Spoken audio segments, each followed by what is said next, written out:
আপনারা দেখছেন নিউজ বাংলা। বাবাকে খুন করায় ছেলের সাজা ঘোষণা ডায়মন্ড হারবার আদালতে।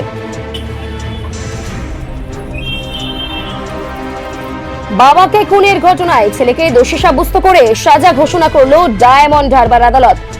জানা যায় 2023 সালে 13 জুলাই সকালে মগরাহাট থানার মাগুরপুকুর এলাকায় রঘুনাথ মালিক নামে এক যুবক পারিবারিক অশান্তির জেরে ধারালো অস্ত্র নিয়ে নিজের বাবা নিধির মালিককে আঘাত করলে ঘটনাস্থলে লুটিয়ে পড়েন তিনি।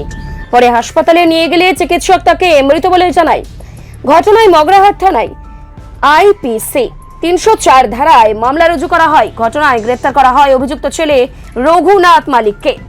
মামলাটি হলো যে মগরাহাট থানার অন্তর্গত মাগুরপুকুর গ্রামে রঘুনাথ মালিক তার বাবা নিধির মালিককে খুন করেছিল গত ইংরেজি 13/7/2023 তারিখে। পরবর্তীকালে মগরাহাট থানায় একটা অভিযোগ দায়ের হয়। সেই অভিযোগের ভিত্তিতে ভারতীয় দণ্ডবিধি 304 আইপিসি ধারা অনুযায়ী মামলাটি স্টার্ট হয় এবং London FTC fourth court Anirudh Shah সাহেবের ঘরে মামলাটি সাক্ষী হচ্ছিল।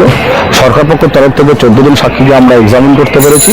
14 জন সাক্ষী এক্সামিন করার পরে সরকারপক্ষ মামলাটিকে দোষীকে তার প্রমাণ করতে পেরেছে যে মামুনিয়ার বাবাকে ওই দিন মার্ডার করেছিল, খুন করেছিল, যার ফলে গতকাল লন্ডন কোর্ট রঘুনাথ মালিককে তাকে দোষী সাব্যস্ত করেন এবং আজকে দুপুর 12টার সময় তাকে 8 বছরের সাজা ঘোষণা করেন।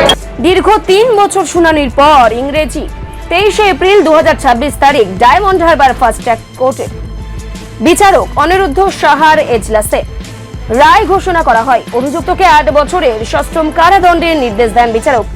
মামলাটির শুনানিতে সওয়াল করেন PP incharge Kamal Hasan Shah. Bureau report news Bangla.